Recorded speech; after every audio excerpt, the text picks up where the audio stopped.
Bonjour à tous, bienvenue. Bonjour. Ça continue d'arriver. On est ravis de vous accueillir sur ce webinaire. N'hésitez pas dans le chat à dire qui vous êtes, d'où vous venez, la relation que vous avez pu avoir avec Planète Urgence ou pas. Et puis on commencera d'ici quelques minutes, le temps que tout le monde se joigne. Alors, si vous voulez, enfin, je ne sais pas si vous m'entendez. Si on vous entend, et peut-être mettez directement dans la conversation. Ah oui, oui, oui. Voilà, comme ça tout le monde va pouvoir le partager, dans quelle ville vous êtes. D'accord.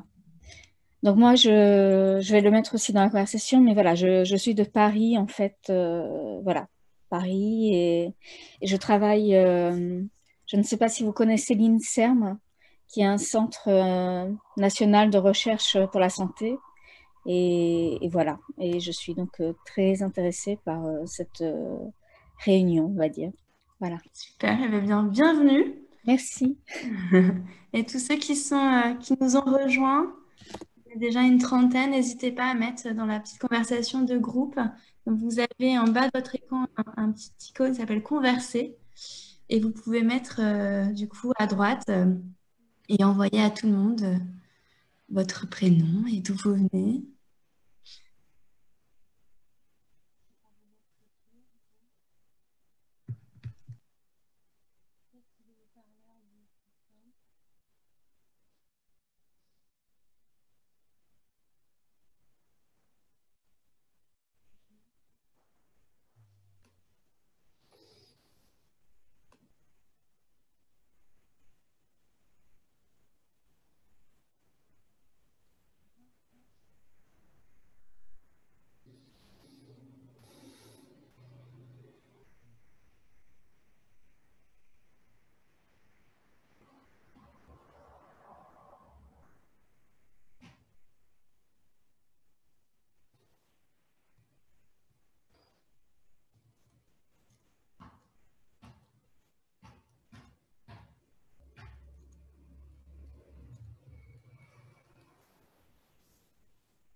Bien, écoutez, je vous propose qu'on démarre et puis on accueillera au fur et à mesure les gens qui rejoindront le webinaire.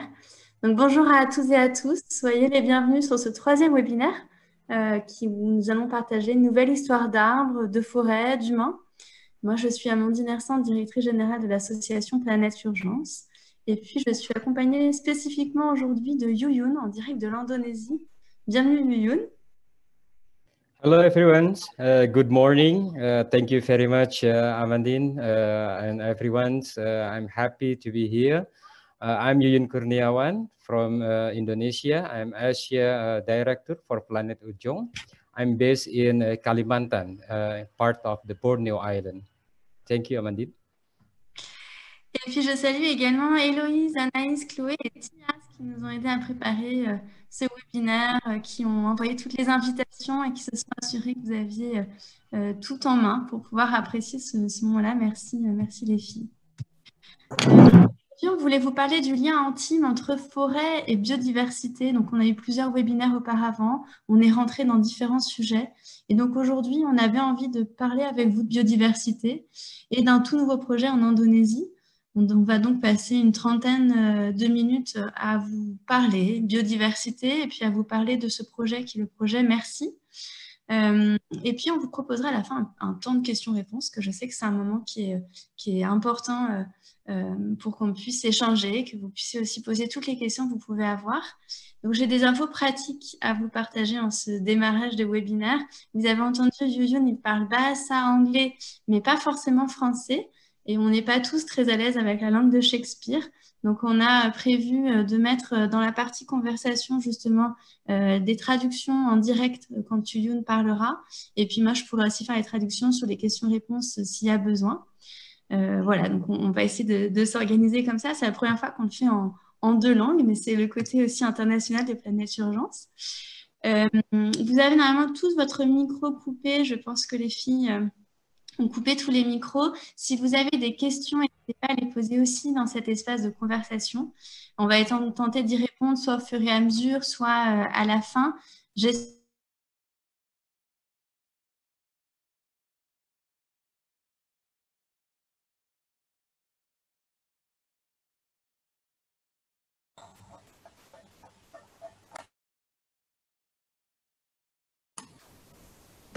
Amandine, on ne t'entend plus.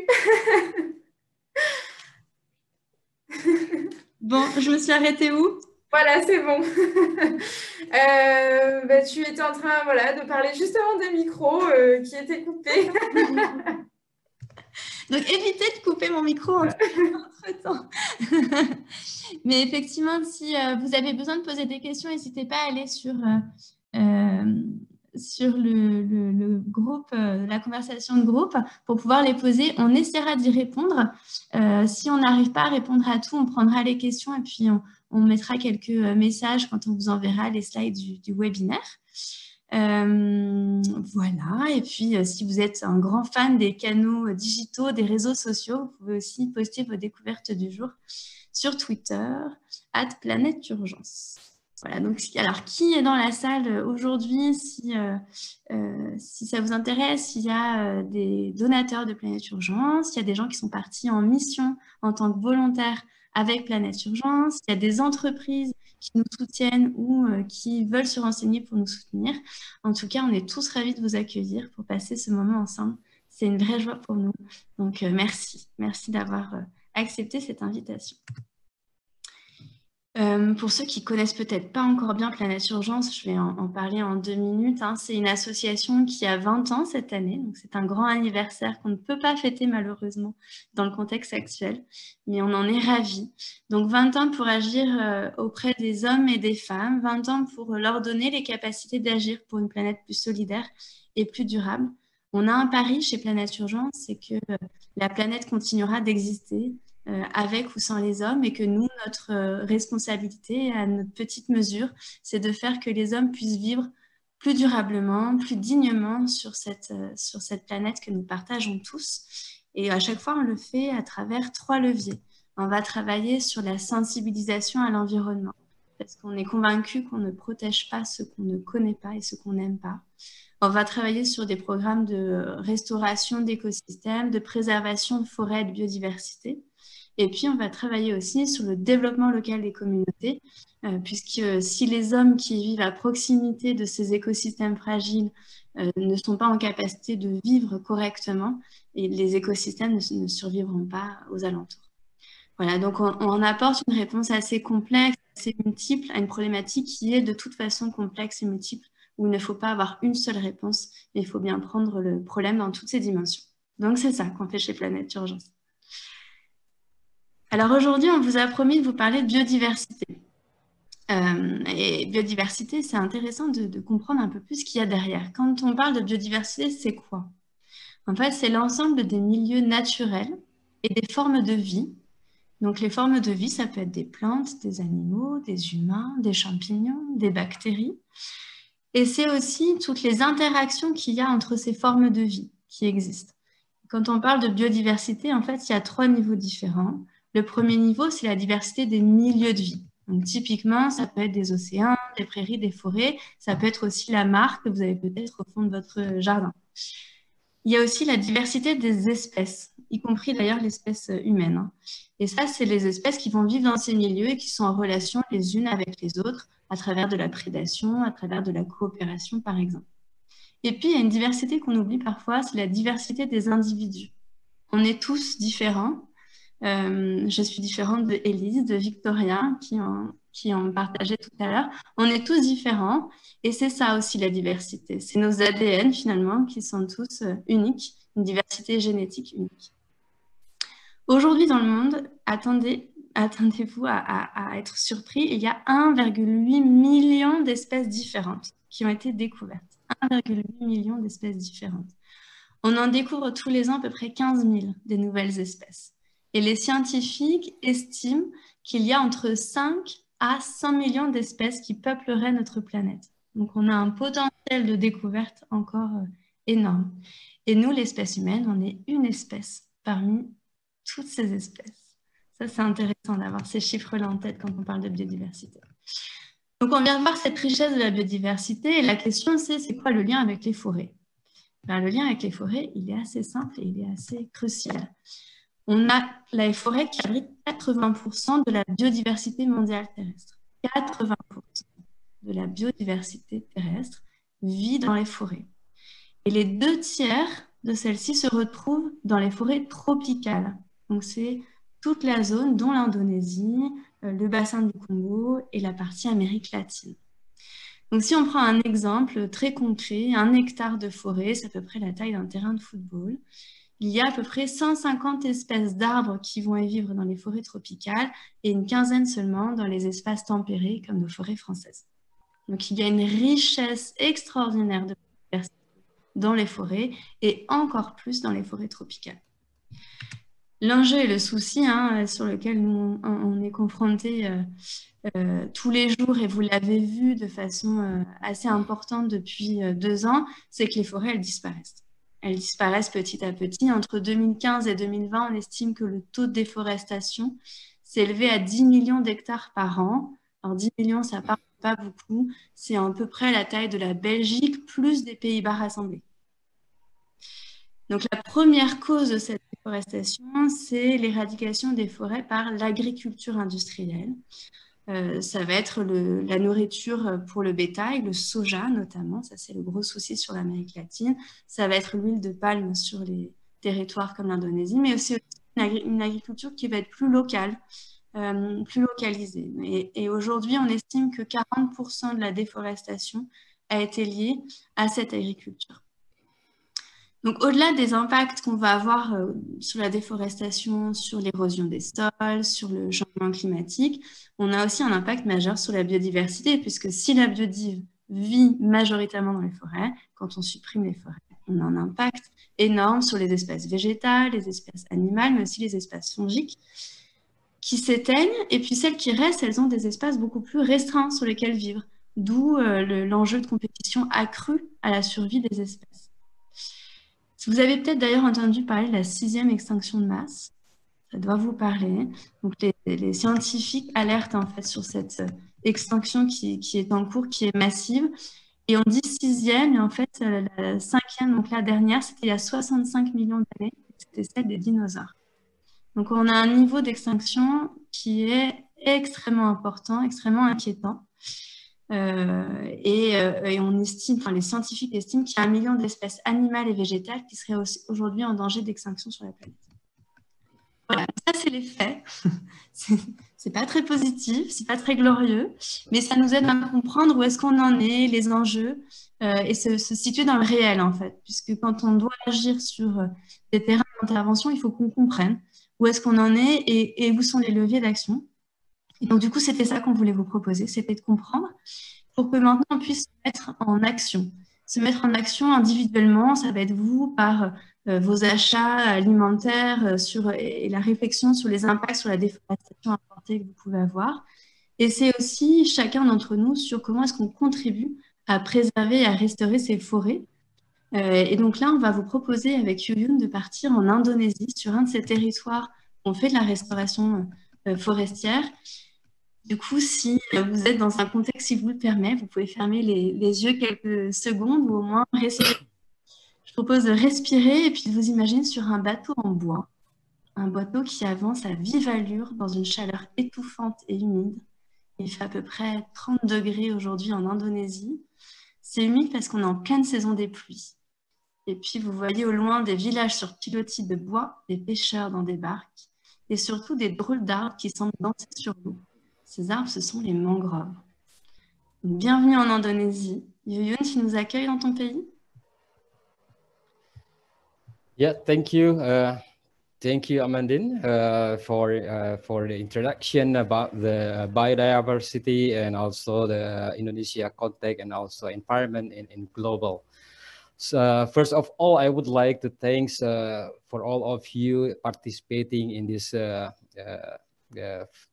important moments, and also I am very proud to be here and have a chance to share information about the Indonesia and also about the environmental and especially about the biodiversity. And of course, I thank you very much for your continued support for our project and the team in Indonesia.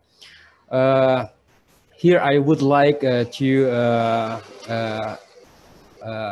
introduce about Indonesia, an archipelagic country. We are located in equatorial lines, so climatically we are quite warm, and then this is the very good environment for many species. That's why it is not surprising for the people if Indonesia then have a very rich biodiversity. We are number 2 highest biodiversity in the world in terms of terrestrial context.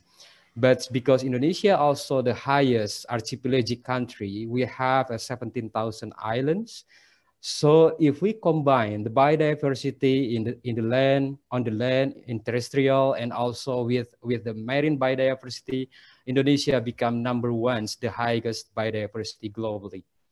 So this is our richness, but also this is our worries related to the pressure to the biodiversity today. Because in other side, Indonesia is very populated country. We are a number 4 populated country in the world, together with the US, China, and also India. So to feed Indonesian people, government try to boost the development activities. The human activities is bring pressure to the environment and also to the biodiversity. So unfortunately, mostly the development activity in Indonesia is centered to natural resources extractions. Oil palm, coal minings, large-scale plantation, timber extraction. So this development bring a huge impact to the biodiversity. So Indonesia have many experience about the diversity decline in 1 decade, in 1 centuries. For example, we have experiences the local extinction for some species. We have experienced local extinction for the Sumatran rhino in Sumatra, in the national park of Kerinci Seblat, and we have also experienced Javan tiger extinctions in the Java, and now we have single populations of the Javan rhino in Ujung Kulon. So actually in Indonesia, there is many species. Most of them are critically endangered. Not only that species that I have mentioned before, but also there is also elephant tiger, Sumatran elephant, Sumatran tiger, and also Komodo dragon.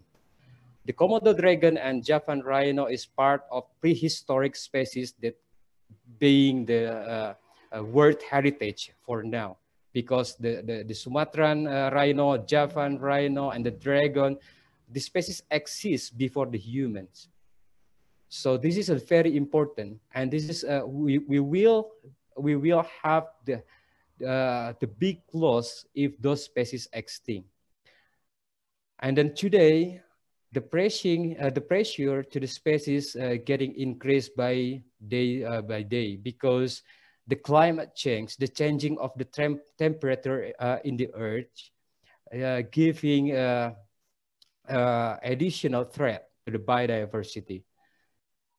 Climate change have changing all the attribute in the environment. changing the fruit season, changing the water availability, changing many aspects of the life. So this is our responsibility now, how to control the climate change and how to prevent that species from the extinction. And that's why we working in the mangrove ecosystem, because the mangrove ecosystem is plays a significant role for controlling the climate change, because carbon ecosystem stores 30% of carbon in the earth. So if this carbon in the mangrove ecosystem emitted, it will increase 20% carbon dioxide in the atmosphere and will increase the temperature in the earth, and will bring a significant influence for the species, not only species, and also the humans. And why we working for the mangrove ecosystem?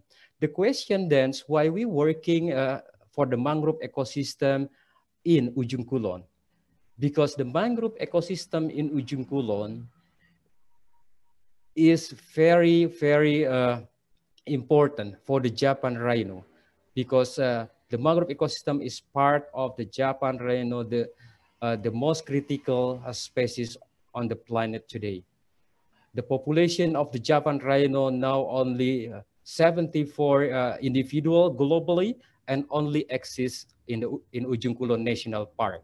So if we not protect, or if we not conserve the mangrove ecosystem in Ujung Kulon, it will bring a threat to the Japan rhino, because Ujung Kulon have high risk from natural disaster, because the tsunami event, and also because the volcanic eruption from the Krakatoa volcano, and also there is also the mangrove ecosystem give a source of life for people surrounding the national park. So this is very important for us to keep working on and protect the species, but also provide the good services for the people surrounding this species environment. And then in National Park, in National Park of Ujung Kulon, we're working with the local NGOs, Alabama Foundation, dedicated local team that's have a high concern for the local environment, and then also for their Ujung Kulon National Park as the last habitat for the Javan rhino. And then also the Javan rhino already designated by the UNESCO as the World Heritage, and also the Ujung Kulon as the World Heritage Site. So this is our global responsibility for the moment. So I think this is the introduction for me for now. So we can elaborate the discussion in the question and answer in the next session. Thank you, Amandine. Merci beaucoup, Yuyun. Thank you, Yuyun, for this presentation. Yuyun is a passionate. He is really passionate about biodiversity, and he has worked a lot on rhino conservation for WWF and then for Planet Earth. So thank you, Yuyun, for your commitment. Merci beaucoup à Yuyun. Il a travaillé beaucoup sur le sujet des rhinocéros et la préservation des espèces. C'est quelqu'un de passionné. On a beaucoup de chance d'avoir dans nos équipes. Il a travaillé pour le WWF et maintenant il nous a rejoints. C'est une vraie chance de pouvoir compter sur des personnes qui ont cette connaissance du terrain et du monde du développement. Donc, c'est un vrai honneur pour nous de travailler aux côtés de Yuyun. Donc, on a bien compris l'enjeu sur cet espace qui est un espace qui se détruit progressivement, qui est face à des grands challenges environnementaux, changement climatique, et puis qui héberge cette espèce de rhinocéros dont il reste 74, je crois, ce que disait un individu, et que des individus en fait dont l'habitat, ils ont besoin de 10 à 20 km² chacun, et ils se rejoignent pour la saison des amours au milieu une fois tous les 4 à 6 ans, et il faut qu'il y ait un habitat supplémentaire pour le nouveau-né. Donc il y a un vrai enjeu de restaurer l'habitat, et puis en plus ces habitats, c'est des habitats de vie et de survie pour les populations locales. Donc, on a démarré chez Planète Urgence ce nouveau programme cette année. C'est un grand challenge pour nous parce que c'est un très large programme au vu de l'urgence. On l'a appelé MERSI, Mangrove Ecosystem and Javan Rhinoceros Conservation in Indonesia. C'est un projet qui se concentre donc sur la restauration de l'habitat du rhinocéros pour augmenter ses chances de survie. Et donc, on restaure les écosystèmes sur la région. Pour ce projet, comme le disait Yuyun, on travaille avec un acteur local qui s'appelle Alabama. C'est une jeune association communautaire qui s'est constituée de personnes qui vivent en local et qui ont été elles-mêmes témoins en fait, de la progressive dégradation de leur propre écosystème à cause des industries environnantes qui sont très actives sur la zone. Et puis se sont aperçus qu'ils pouvaient être eux-mêmes acteurs de cette protection des écosystèmes et que ça allait les protéger des tsunamis parce que la mangrove en fait est une barrière naturelle. Donc, ils se sont collectivement rassemblés et ils ont monté une organisation locale qui va agir sur plein de sujets différents, de la recherche, du recensement sur la biodiversité, en partenariat avec des instituts scientifiques. Ils font de la promotion aussi de l'écotourisme et ils travaillent sur les enjeux de conservation et de sensibilisation. Donc, c'est un projet sur lequel on démarre cette année. C'est un financement à 250 000 € et c'est un projet qui va agir sur 3 leviers en même temps, qui reprennent ce que je vous ai partagé en tout démarrage. La première activité, c'est la sensibilisation et la préservation, la conscientisation en fait, de l'importance de la préservation des écosystèmes. Et donc là, on travaille avec toutes les parties prenantes locales, que ce soit les communautés locales elles-mêmes, mais aussi les organisations de la société civile qui se sont constituées, les autorités publiques qui sont très importantes, il faut vraiment bien intégrer, notamment sur l'Indonésie. Et on a pour objectif une prise de conscience accrue en fait sur l'importance de la préservation de l'écosystème de mangrove et puis de sa biodiversité. Donc on va toucher des adultes, mais aussi des enfants. Les adultes, on les fait à travers des célébrations, c'est très culturel. On va travailler sur la Journée internationale de la mangrove, on va faire un webinaire, des visites sur le site, un festival en ligne cette année. On a travaillé aussi sur la Journée internationale du rhinocéros. On utilise le média de la radio, qui est un média très puissant sur nos pays d'intervention pour passer des messages, et puis aussi des visites pédagogiques pour éclairer sur l'habitat du rhinocéros et sur son comportement, pour qu'il y ait une compréhension mutuelle en fait, qui se fasse au niveau local. On touche les adultes, mais on touche aussi les enfants, puisque c'est essentiel, ce sont eux qui vont préserver demain ces territoires, et puis ils sont aussi force de changement dans leur propre famille. Donc ça, c'est un levier hyper important, les enfants. Typiquement, dans les écoles, on a créé des comptines pour les maternelles et primaires. On a aussi des campagnes environnementales sur la partie plutôt lycée. On a 11 écoles partenaires qui sont en fait les écoles des villages de la zone, donc assez disséminées sur le territoire. Et puis, on va travailler avec leurs professeurs, parce que les enfants, ils changent, les professeurs, ils restent. Et donc, on travaille sur la formation des professeurs. Et il y a un enjeu fort pour nous, c'est de travailler avec les autorités décentralisées du ministère de l'Éducation pour pouvoir intégrer, en fait, au sein même du curriculum le programme, dans le programme scolaire, intégrer les enjeux de préservation de ces écosystèmes dans la partie sciences et vie de la Terre, SVT, si ça vous rappelle quelques souvenirs. Donc ça, c'est la partie sensibilisation. Puis le deuxième levier, vous en doutez, qui est essentiel, c'est la préservation, la réhabilitation des écosystèmes de la mangrove. Donc la mangrove, on n'en a pas beaucoup parlé, mais ça mériterait un webinaire en tant que tel, en fait. La mangrove, c'est un écosystème de forêt, mais qui est sur les zones de balancement des marées. Donc c'est sur les côtes basses des régions tropicales. Vous en trouvez en Indonésie, vous en avez aussi au Cameroun. Donc toute la région tropicale a ces arbres, ces palétuviers, du coup, qui sont l'arbre de la mangrove, constitutif de la mangrove. Et donc ce sont les arbres que vous voyez là sur la photo avec toutes ces racines, les arbres qui dansent dont je vous ai parlé tout à l'heure. Sur cette première année, l'idée c'est de planter 250 000 pieds sur 60 hectares. On a 225 000 pieds qui vont être du palétuvier et 25 000 des arbres côtiers. Il y a un enjeu très fort sur cette plantation, c'est d'identifier les zones de plantation sur lesquelles on a l'autorisation de planter et qui seront préservées. Et donc pour ça, on travaille, on a la grande chance de travailler avec le parc de Joncoulon, qui donc, nous permet de certifier en fait, ces zones de plantation comme des zones de réhabilitation. et ça nous permet une meilleure régénération et de ne pas avoir d'accès touristique ou d'accès du grand public sur ces parties qui sont sensibles de plantation. Vous avez peut-être en tête un arbre, il ne devient arbre qu'après quelques années, et donc il a des années de grande fragilité, notamment les trois premières années. La mangrove, ça va un peu plus vite qu'un autre arbre ailleurs dans le monde, mais il y a quand même une certaine période où il faut préserver ce qui a été planté, et donc il y a un gros travail derrière. Ce n'est pas uniquement le plan, c'est tout le travail de suivi qu'il peut y avoir ensuite. Et donc pour faire ce travail de suivi, on forme les communautés. C'est pour ça que vous voyez aussi des chiffres sur les personnes qu'on a formées. Donc, on a eu 30 personnes qu'on a formées directement et qui sont derrière les relais pour former d'autres personnes dans leur communauté, donc les futurs planteurs notamment. Et donc, c'est 60 futurs planteurs qui sont aussi formés par ces 30 formateurs. Planète Urgence, on se focalise donc nous sur la plantation et la restauration de l'habitat. Et c'est le parc derrière du Joncolon qui va travailler sur la préservation du rhinocéros et son suivi, en fait, le suivi quotidien, ça fait partie de leur prérogative. Puis la dernière activité, le dernier levier de Planète Urgence, il est lié au développement local. On vous parlait tout à l'heure des communautés locales qui sont dépendantes pour la plupart de la mangrove. Pourquoi?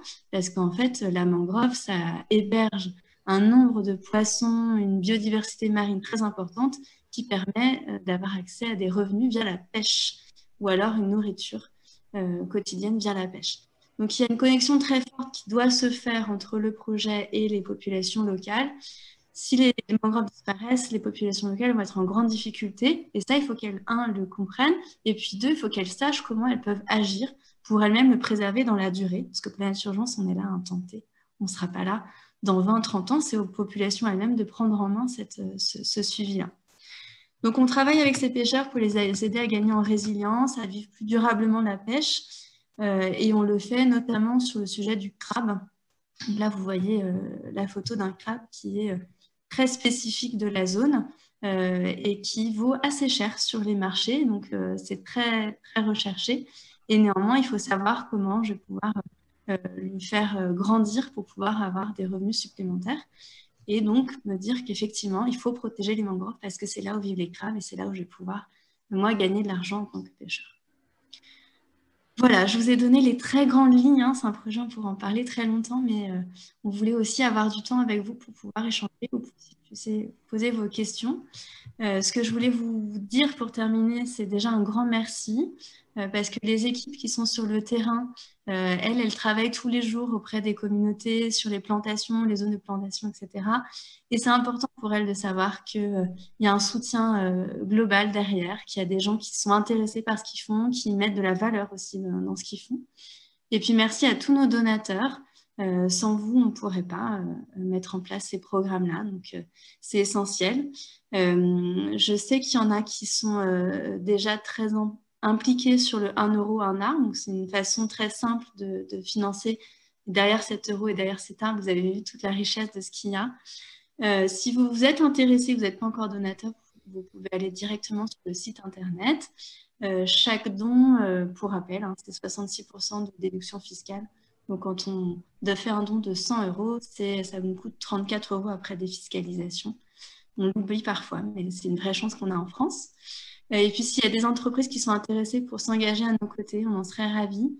Il y a plein de formats pour le faire. On peut vous accompagner. Et je crois que Muriel est là dans la salle virtuelle, s'il y a des questions sur ce sujet. Mais en tous les cas, vraiment, merci pour votre soutien. Et puis, merci à toute l'équipe d'Indonésie, parce qu'il y a Yoyoun, mais il y a aussi toute son équipe derrière qui travaille tous les jours sur ce sujet. Loin de tout, il faut vraiment prendre le bateau, c'était pas une blague, pour pouvoir y arriver. Et ça, c'est pas mal de temps de transport, mais ça vaut le coup et c'est important. Voilà, je vous propose d'ouvrir aux questions, si vous en avez.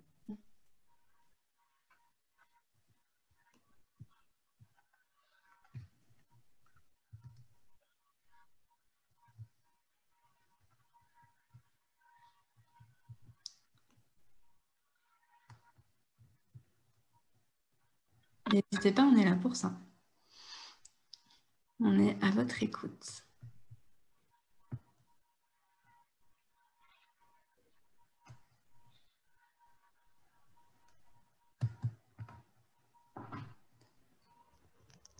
Question particulière? Tout est clair. Super, merci Hélène. Je sais qu'il y en a qui sont arrivés un peu en retard. J'espère que vous avez pu reprendre le fil. Quelle durée pour ce projet? Alors Christine, c'est un projet qui aujourd'hui on a mis en place pour une année, où tout de suite on a voulu aller sur un chiffre important étant donné l'urgence et l'importance du programme. On va voir comment est-ce qu'on arrive à le faire financer. Idéalement, c'est un projet qu'on aimerait faire durer sur du long terme. On a un vrai enjeu de financement, donc en fonction de ce qu'on arrive à lever aussi comme financement cette année, on poursuivra. J'espère de tout cœur qu'on arrivera à le faire sur plusieurs années parce que c'est un programme qui en vaut le coup.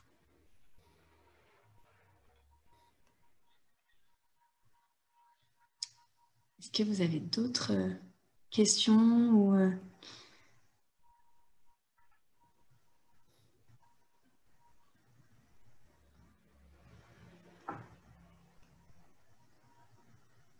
Bon, écoutez, pas d'autres questions? L'UNESCO suit le projet. Alors ça, c'est une bonne question parce qu'il y a une partie sensibilisation à l'environnement, effectivement, avec un travail dans les écoles. Et j'ai eu un échange avec le directeur de l'UNESCO. Donc l'UNESCO, ils ont plusieurs secteurs. Il y a un secteur qui s'occupe particulièrement des sujets environnement, éducation au développement durable. Et effectivement, l'UNESCO est intéressé par le projet. Donc on a un échange en local qui est en train de s'opérer parce qu'il y a des outils qui ont été créés et sur ce projet-là et sur d'autres projets. L'équipe de Yuyun sur le projet à Mahakam a travaillé sur des livres pour enfants pour partager de façon très ludique l'importance de la protection de la mangrove et de sa biodiversité. On a les comptines, voilà. Donc l'UNESCO est assez friande de tous ces exemples qui fonctionnent. On a aussi des jeux en grandeur nature où les enfants ils lancent des dés et puis ils avancent sur différentes cases et en fait c'est lié à des actions environnementales qui leur permettent de gagner des points, etc. Donc oui, on a plein de choses et plein de choses très pratiques. Nous, on est une ONG très concrète. Donc on n'est pas sur du plaidoyer, on est sur du concret. Et ça, l'UNESCO est assez intéressé parce qu'ils ont besoin d'exemples, en fait. Ils ont besoin de partage de bonnes pratiques. Et donc, on est en train de voir comment est-ce qu'on pourrait avancer un peu plus ensemble là-dessus. Comment pouvons-nous aider en plus de donner un financement? Eh bien, partager. Partager ce qu'on fait. C'est super important. C'est aussi important que de donner parce que ça permet de créer un mouvement plus large sur les réseaux sociaux, auprès de vos amis, au déjeuner de famille. Ça, c'est vrai. Je vois Héloïse qui dit oui. Parce que c'est vraiment important pour nous. En fait, on est une association de très terrain et donc du coup, on n'a pas des gros moyens en termes de communication et de développement. Mais par contre, on fait des choses bien sur le terrain. Et en fait, la meilleure façon d'aller chercher des financements, c'est de faire savoir. Et c'est vous qui connaissez un peu plus l'association qui pouvez être ambassadeur. Il y a une question sur la population est bien impliquée dans le reboisement. Peut-être que je peux proposer à Yuyun, si vous êtes OK, pour qu'il nous réponde à celle-ci. On va essayer de faire la traduction en live. So Yuyun, there is a question about is the local population involved in the reforestation program? Yeah, thank you, Amandine, for the translations. Yes, local populations actively involved in the restoration program because the objective of this one objective of this project is how to provide the alternative activity and also provide the incomes for the local people by participating in the reforestation, by let them participate in the reforestation. So this is the way we create to deliver the ownership of the project to the local people. So this is part of the strategy in terms of the sustainability, because project have the time, the limit time. So when we involve them in the project, so they will taking care after the project terminated. So this is the strategy of the sustainability in our project. C'est un point qui est essentiel. En fait, il ne faut jamais que ce soit des étrangers qui viennent planter les arbres sur un territoire. Et je sais qu'on a des demandes régulièrement et on dit non parce que l'important, c'est d'avoir vécu ces process de plantation, de préservation pour qu'après, il y ait des garants, il y ait des gardiens des arbres, en fait, ce sont les communautés. Donc, il faut qu'elles aient elles-mêmes été très impliquées dès le démarrage. La radio semble être un bon vecteur de sensibilisation et d'information. Pourriez-vous être parrainé par un artiste chanteur pour donner plus de poids à votre projet? J'aime beaucoup cette idée. D'ailleurs, si vous avez des artistes chanteurs français ou indonésiens à nous conseiller, nous sommes preneurs, parce que c'est des belles façons aussi, effectivement, de passer des messages. Yuyun, in Indonesia, the question is, radio seems to be a good lever to sensitize the communities and to inform. Could we be supported and sponsored by an artist, a singer, singerin to make it bigger? Yeah, I think this is a good opportunity if there is the support to scaling up the effort that we did for the project so far. So this is would be great for the project and also for the partner Alabama if we can support them with such a idea. Puis il y avait une question, vous sensibilisez dans les écoles, notamment grâce à des comptines, des livres, etc. Quelles équipes s'occupent de ces projets? À chaque fois, Planète Urgence travaille en binôme. On n'est jamais seul, on travaille toujours avec des associations extrêmement locales. Et donc, quand on fait des activités, et que ça soit la plantation, que ça soit sur la sensibilisation, on le fait toujours en binôme. Donc, les équipes de Planète Urgence sont impliquées, vont être plus ou moins impliquées en fonction de l'expérience qu'on a pu avoir, de l'expertise qu'on va avoir, et vont le faire avec les organisations locales. Dans certains cas, on va aller, quand on n'a pas, nous, d'expertise, d'expérience sur des choses qui sont très particulières, on va travailler avec des experts. Et donc, dans le cadre des livres, par exemple, pour les enfants, on a travaillé en fait avec une dessinatrice pour enfants, parce que ça, c'était pas un métier qu'on avait dans nos poches, et puis avec une écrivaine pour enfants, pour en faire vraiment des livres qui parlent aux enfants et sur lesquels ils vont avoir des messages qui restent intégrés. Donc, on va aussi chercher des expertises extérieures quand il y a besoin, sachant que c'est toujours des expertises locales. On n'a pas pris un graphiste français pour faire des livres pour enfants en Indonésie. Ça va de soi, mais c'est mieux en le disant.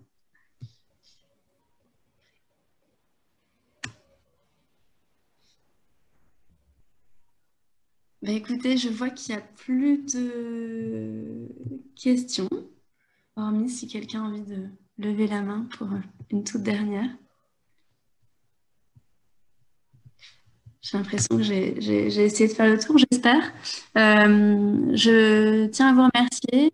And I think that you're still grateful and thankful for this discussion, this conversation with all of you. Donc, merci beaucoup. On a hâte de vous retrouver peut-être un moment aussi en physique, pour les entreprises des rendez-vous personnalisés, ou alors pour tous ceux qui nous suivent et tous les amis de Planète Urgence, on espère pouvoir réactiver des moments de rencontre prochainement. Mais d'ici là, on essaiera de continuer à faire des webinaires parce que je crois que c'est une bonne façon aussi d'échanger. Voilà, écoutez, bonne journée, bon week-end, et puis solidairement vôtre pour la suite des aventures de Planète Urgence. Au revoir à tous. Thank you, everyone. Thank you very much.